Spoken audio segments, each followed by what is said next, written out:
choisi pour l'éternité de Raphaël Simon aux éditions Artege. Introduction. Une plongée chez les petites sœurs.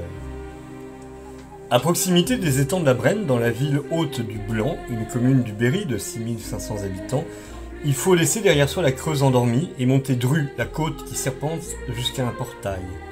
Une pancarte de bois indique « Prieuré des petites sœurs disciples de l'agneau ». Puis, quelques pas plus loin, une autre « Les petites sœurs sont heureuses de vous accueillir dans ce lieu de prière et de silence ». La route goudronnée débouche un peu plus haut sur des bâtiments récents, une grande maison, une chapelle au toit pointu, un ermitage en contrebas. De grands chênes côtoient de petites pervenches et fleurs sauvages de part et d'autre d'un parc verdoyant parfaitement entretenu. L'herbe a été fraîchement coupée, les nombreuses haies sont taillées au cordeau. Je demande ingénument à petite sœur Florence, venue m'accueillir avec la prieure, mère Lynn.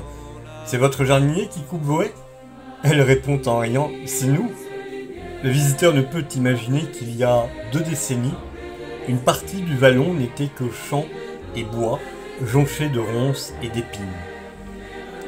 Après les longs jours de grisaille qui ont couvert la France en cet été 2021, ce vendredi 20 août marque le retour du soleil.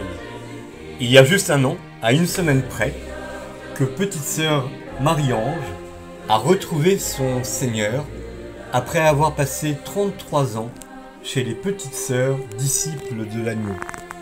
Dans 2 jours, le 22 août, ce sera l'anniversaire de son entrée dans la communauté. Elle n'oubliait jamais de célébrer cette date si importante. Les 2 sœurs valides qui forment avec leurs 7 sœurs trisomiques la communauté m'accueillent en ce début d'après-midi dans la maison principale dans une bonne odeur d'huile essentielle. 2 pièces ont été spécialement aménagées pour les visiteurs, un séjour et une salle à manger pour accueillir les familles de passage. C'est dans ce vaste salon principalement que Mère Lynn, la prieure, me racontera l'histoire de la communauté, un peu à son corps défendant au début, car les religieuses qui ont choisi une vie contemplative et cachée sont habituées à vivre dans la discrétion et il leur faut dépasser une certaine pudeur. Puis, viendra dès la confiance établie le temps des confidences.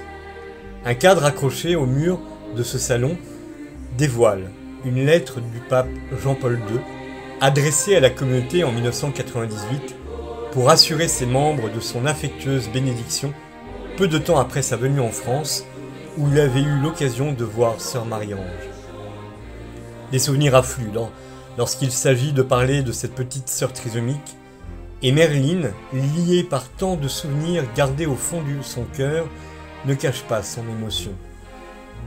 C'est une petite sœur que j'aimais beaucoup. Marie-Ange nous a marqués à vie. Je ne l'oublierai jamais. Et de raconter la première fois qu'elle l'a rencontrée avec sa maman, lorsqu'elle a immédiatement perçu sa faiblesse, mais aussi sa grâce. Je la revois, avec son petit sac à dos, son bermuda mouillé. Quand je l'ai vue, j'ai pensé « C'est vraiment le Christ parmi nous, l'agneau ». Elle avait déjà quelque chose qui n'était pas de la terre.